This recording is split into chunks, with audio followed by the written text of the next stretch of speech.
তো বন্ধুরা এই মুহূর্তে প্রবেশ করেছি রাম মন্দির। রাম মন্দিরের প্রথম 1 নম্বর গেট। অনেক কিছু কাজ বাকি রয়েছে, 22 তারিখে সব কমপ্লিট হবে। হনুমানগড়ি মন্দিরে ঢোকার জন্য কিরকম লাইনটা দেখো শুধু।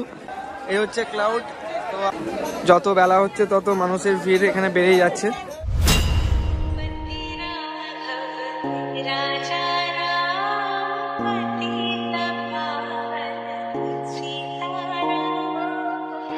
জয় শ্রীরাম বন্ধুরা।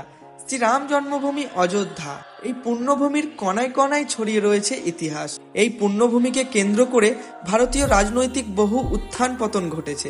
একদিকে রয়েছে রামলালা, অন্যদিকে অবিরাম ধারায় বয়ে চলেছে পবিত্র সরজ নদী। এই পবিত্র ভূমির আকাশে বাতাসে অঙ্কুরিত হয় শুধু একই নাম, জয় শ্রীরাম। তো বন্ধুরা, শুরু করতে যাচ্ছি অযোধ্যা ভ্রমণের আরো একটি পর্ব। So hey guys, welcome to Ayodhya. জয় শ্রীরাম। তো বন্ধুরা, এই মুহূর্তে আমি রয়েছি রাম জন্মভূমি অযোধ্যা। নতুন বছর, নতুন জায়গা, নতুন কিছু অভিজ্ঞতা তোমাদের সাথে শেয়ার করব। তো বন্ধুরা, আজকে অযোধ্যা নগরে আমরা সারাদিন ঘুরবো, আর অযোধ্যা নগরে ঘোরার কি কি রয়েছে আর কি কি মন্দির এখানে রয়েছে সমস্ত কিছু আজকে তোমাদেরকে এক্সপ্লোর করে দেখাবো। তো বন্ধুরা, এখান থেকে শুরু হলো শ্রীরাম জন্মভূমির প্রবেশদ্বার। তো অলরেডি আমরা একটা গেট পার করে এখন সামনের দিকে যাচ্ছি। এখান থেকে প্রায় 1.5 কিলোমিটার আমাদেরকে হেঁটে নয়াঘাট বলে একটা জায়গা রয়েছে, সেখানে যেতে হবে। সেখান থেকে দেন আমরা রাম মন্দির এন্ট্রি করবো। আর আগের পর্বের ভিডিওতে আমরা কিভাবে অযোধ্যা আসবে এবং কোথায় কোথায় কি কি রয়েছে তা জানানোর চেষ্টা করেছি, যার লিংক এই ভিডিওর ডেসক্রিপশনে দেওয়া রইল।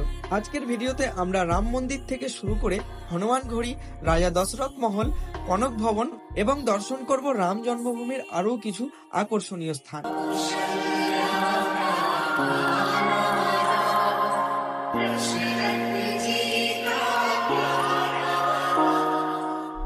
তো এই মুহূর্তে আমরা রয়েছি অযোধ্যা হাট, আর এখান থেকেই একটা নদীর শাখা বেরিয়ে গেছে। আর এই নদীর যে শাখাটা যেখানে গিয়ে মিশছে আর কি, তো সেখানেই আমরা এখন যাচ্ছি। দেখা যাক এখান থেকে আর কত দূর যেতে হয় আমাদের। শ্রীরাম জন্মভূমি অযোধ্যা কিভাবে আসবেন?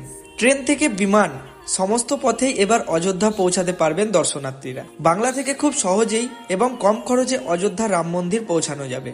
এবার ভারতীয় রেল অযোধ্যা রাম মন্দির দর্শনের কথা মাথায় রেখেই ভক্ত ও দর্শক বা পর্যটকদের জন্য ট্রেন চালাচ্ছে। যে সকল ভক্তরা কলকাতা থেকে আসবে মনে করছো, হাওড়া থেকে দুন এক্সপ্রেস 13009 ট্রেন ধরে সরাসরি অযোধ্যা জংশনে আসতে পারবেন। 2 দিন এবং 1 রাত্রি অযোধ্যায় থাকলে সমস্ত দর্শনীয় স্থানগুলি দর্শন করে নেওয়া সম্ভব। যাই হোক বন্ধুরা, এই মুহূর্তে আমরা এখন অযোধ্যার মেন সিটিতে প্রবেশ করলাম।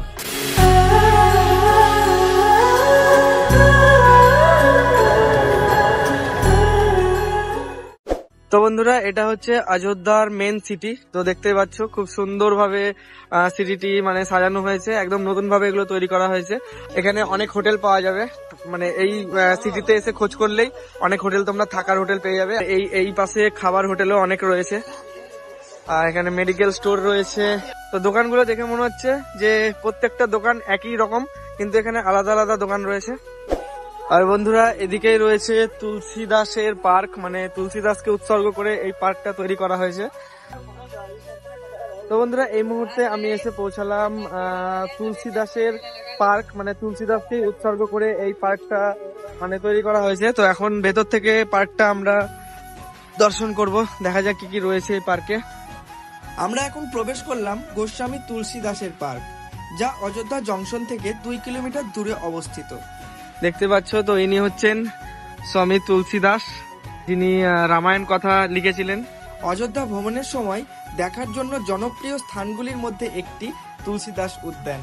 একজন মহান সাধক কবি তুলসীদাস ভক্ত এবং মহাকাব্য রামায়ণের রচয়িতা। জীবদ্দশায় তুলসীদাসকে মূল রামায়ণ মহাকাব্যের রচয়িতা বাল্মীকির অবতার মনে করা হতো। রামভক্ত হনুমানের জনপ্রিয় স্রোত হনুমান চল্লিশাও তারই রচনা মনে করা হয়।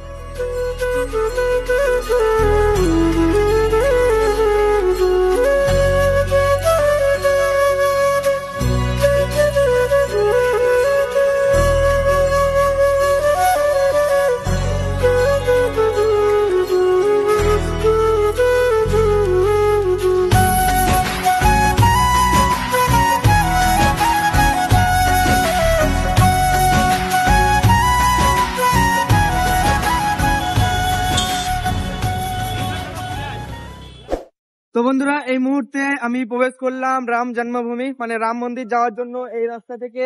আর কিছুটা গিয়ে রাম মন্দিরে আমরা প্রবেশ করতে যাচ্ছি। একটা কথা জানিয়ে রাখি তোমাদের, মানে রাম মন্দির আর কিছুদিন পর উদ্বোধন হওয়ার জন্য মানে চারিদিকে মানে প্রচুর পরিমাণে সিকিউরিটি গার্ড। তো আর কিছুটা গিয়ে রাম মন্দিরে আমরা প্রবেশ করব, দেখা যাক। আর এটা হচ্ছে রাম জন্মভূমির একদম আশেপাশের যেসব বাজারগুলো আমরা দেখতে পাচ্ছি, এখানে প্রায় দোকানগুলো সব একই রকম দেখতে। আর এখানে সমগ্র রকমের জিনিস তোমরা চাইলে এখান থেকে কিনতে পারো। অনেকটা পথ অতিক্রম করে আমরা দর্শন পেলাম হনুমানজির। আমরা এখন দর্শন করব হনুমানগড়ি মন্দির। তো বন্ধুরা এখন আমরা দাঁড়িয়ে রয়েছি হনুমানগড়ি মন্দিরের সামনে।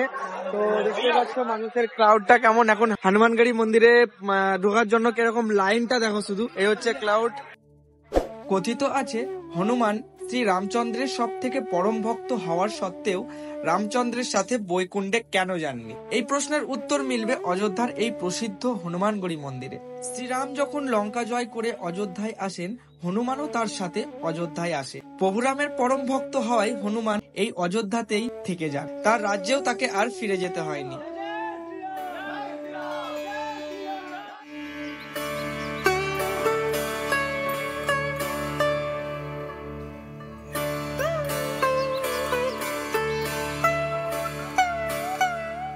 বন্ধুরা এতক্ষণ দর্শন করলাম হনুমানগড়ি মন্দির। ক্যামেরা নিষিদ্ধ থাকায় যতদূর সম্ভব হলো দেখানোর চেষ্টা করলাম। এইমাত্র আমরা হনুমানগড়ি মন্দির থেকে বাইরের দিকে বেরিয়ে আসলাম।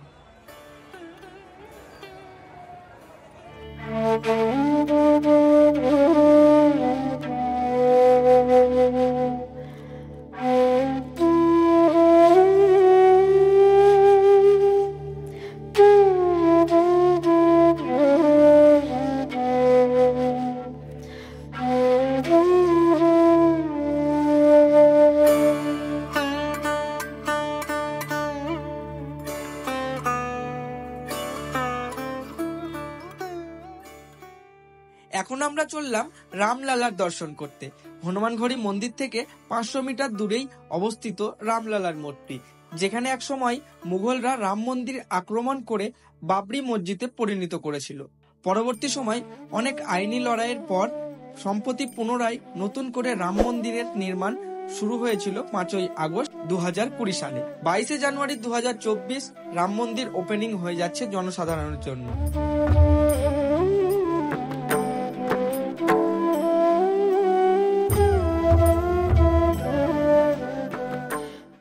তো বন্ধুরা রাম মন্দির প্রবেশ করার আগেই মানে অনেক আগে থেকেই মোবাইল ব্যাগ জমা করতে বলবে। তো আমি বলবো যে অনেক আগে জমা করবে না, একদম লাস্টে এসে মোবাইল ব্যাগ জমা করে তারপরে মন্দিরে প্রবেশ করতে দেবে। মানে ওখানে কোনো ফটোগ্রাফি ভিডিওগ্রাফি কিছুই অ্যালাউ নেই, বাস এটুকুই দেখাতে পারবো এখান থেকে। এই যে সামনে দেখতে পাচ্ছ রাম মন্দিরের কাজ চলছে, তো তোমাদের ওই সামনে থেকে আরো কিছু ভিডিও আমি দেখানোর চেষ্টা করছি, কারণ ওই দিক থেকে এন্ট্রি করছেন মানে এন্ট্রি করতে দিচ্ছে না ফোন ক্যামেরা নিয়ে। তো দেখা যাক এদিক থেকে আমি দেখাতে পারি কিনা, এখনো কনস্ট্রাকশনের কাজ চলছে আর কি। এখন আমরা দর্শন করব নতুন রাম মন্দির। রাম মন্দির নির্মাণের কাজ এখনো খুব দ্রুতভাবেই চলে যাচ্ছে। রাম মন্দির 22শে জানুয়ারি 2024 সালে উদ্বোধন হবে এবং সেই দিন বেলা 12টার সময় রামলালাকে নতুন করে অভিষেক করা হবে এবং নতুন মন্দিরে স্থানান্তরিত করা হবে। এখন দর্শন করব রামলালাকে, যেখানে কোনো প্রকার ফটোগ্রাফি ভিডিওগ্রাফি এমনকি পকেটে থাকা কোনো প্রকার জিনিস নিয়ে ভেতরে প্রবেশ করা নিষেধ। তো বন্ধুরা এই মুহূর্তে আমরা এখনই রাম মন্দির দর্শন করে মানে বাইরে বেরিয়ে আসলাম। আর তোমাদের জানিয়ে রাখি বেলা 12টা বেজে গেলে রাম মন্দিরে মানে প্রবেশ করা একদম বন্ধ, মানে এখান থেকে নো এন্ট্রি করে দেবে। মানে আমরা এই মাত্র বেরিয়ে আসলাম আর এখনই বন্ধ করে দিল। আর ভেতরে কোনো প্রকার ফোন, মোবাইল, পেন, এমনকি বেল্ট কোনো কিচ্ছু অ্যালাউ করবে না, সব তোমাকে মানে পকেট থেকে বের করে ফেলে দিতে হবে, তারপরে মন্দিরে প্রবেশ করতে পারবে। তো যাই হোক আমার হেডফোন আর একটা সেন্ট ছিল আমার কাছে, দুটোই আটকে নিয়েছিল, তো ওগুলো আমাকে রেখে দিতে হয়েছিল। ভাগ্য ভালো ছিল, পরে সেই জিনিসগুলো আমি পেয়ে গেছি। তো যাই হোক একদম কিছু রাখা যাবে না, এটা মাথায় রাখতে হবে। তো এই হচ্ছে রাম মন্দিরের মানে বাইরের মানে এরিয়াটা দেখতে পাচ্ছ, সব ক্লাউড হয়ে রয়েছে। আর 12টার পর বন্ধ হয়ে গেছে, তারপর দেখা যাক কোথায় যাওয়া যায়। তো চলো। এই মুহূর্তে আমরা প্রবেশ করছি রাজা দশরথ মহল, যা হনুমানগড়ি মন্দির থেকে 50 মিটার দূরেই অবস্থিত। দশরথ ছিলেন কোশল রাজ্যের রাজা। এবং হিন্দু ধর্মে সূর্য বংশের বংশধর এবং শ্রী রামচন্দ্রের পিতা। তিনি তার রাজধানী অযোধ্যায় থেকে রাজত্ব চালাতেন। দশরথের প্রাথমিক 3টি সহকর্মী ছিল, কৌশল্যা, সুমিত্রা এবং কৈকেয়ী। এই মহলে প্রবেশ করলে তাদের মূর্তি স্বরূপগুলি দেখতে পাবেন। রাজা দশরথের মূলত নাম ছিল নিমি, কিন্তু তার দশরথ নাম অর্জন করার কারণ ছিল তার রথটি 10 দিকে চলতে পারে, উড়তে পারে এবং পৃথিবীতে পুনরায় ফিরে আসতে পারে এবং স্বাচ্ছন্দ্যের সাথে তিনি লড়াই করতে পারত। বন্ধুরা, রাজা দশরথের মহলটি দর্শন করতে হলে আপনাদের বেলা 12টার আগে এবং বিকেল 3টার আগে আসতে হবে। তো বন্ধুরা, এটাই ছিল রাজা দশরথের মেহেল, মানে শ্রী রামচন্দ্রের বাবার মেহেল ছিল এটাই। তো সেটাই দর্শন করলাম আমরা এতক্ষণ। তো চলো, এখন আমরা এখান থেকে এই মন্দির থেকে এক্সিট করবো, করে পরবর্তী আরো একটি মন্দিরে যাওয়ার চেষ্টা করব এখন।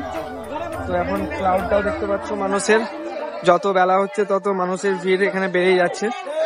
তো আর এখানেই রয়েছে বজরংবলীর মূর্তি।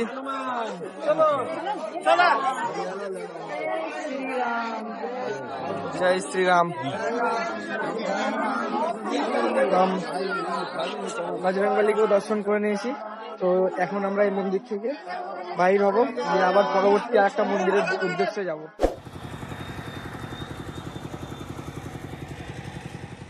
তো বন্ধুরা, তোমরা দেখতেই পাচ্ছ এটাই হবে মানে রাম মন্দিরের প্রথম 1 নম্বর গেট। মানে এদিক থেকে যারা রেল আর এয়ারপোর্ট পড়ছে এইদিকে, আর এইদিকে বাস স্ট্যান্ড বগেরা সবকিছু এদিকে, তার জন্য মেন গেট এটাই। আরেকটা যেটা গেট আছে ওটা ওইদিকে, ওটা 2 নম্বর গেট। তো বন্ধুরা, এই মুহূর্তে আমরা অযোধ্যার আদি যেসব বাড়িগুলো ছিল, মানে রাজা মহারাজদের যেসব বাড়িগুলো ছিল, মন্দিরগুলো ছিল, অনেক পুরনো আমরা বাড়ি মন্দির এগুলো দেখতে পাচ্ছি। এখন কি হচ্ছে, এই মন্দিরগুলো সম্পূর্ণ মানে ভেঙে আবার নতুন করে তৈরি করা হচ্ছে।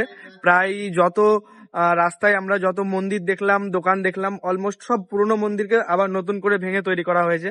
এই যে এগুলো বাড়ি না, রাজবাড়ি, আচ্ছা এগুলো জমিদার বাড়ি, রাজবাড়ি।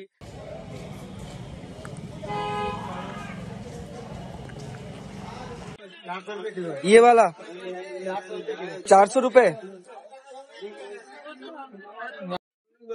अच्छा लग रहा है। তো বন্ধুরা, এখান থেকে বাড়ির জন্য কিছু প্যারা প্রসাদ নিয়ে যাব। তো এখানে আমরা প্যারা নিলাম, মানে টেস্টটাও খুব ভালো, আর এটা 400 টাকা কিলো বলছে। তো দেখা যাক, এখান থেকে কিছুটা প্যারা নেব বাড়ির জন্য। তো যাই হোক, এখান থেকে আমরা প্রসাদটা নিয়ে দেন একদম দেখা হবে তোমাদের সাথে স্টেশনে গিয়ে।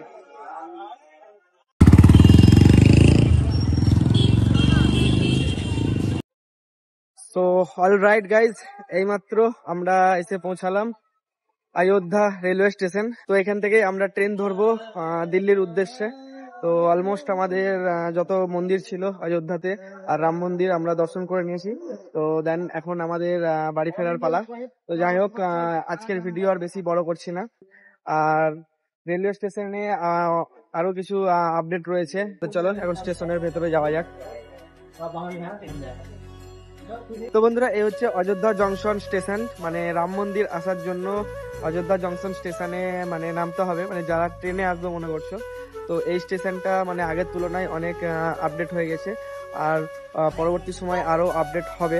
যাই হোক বন্ধুরা, এই ছিল আজকের ভিডিও। তো ভিডিওটি আর বেশি বড় করলাম না।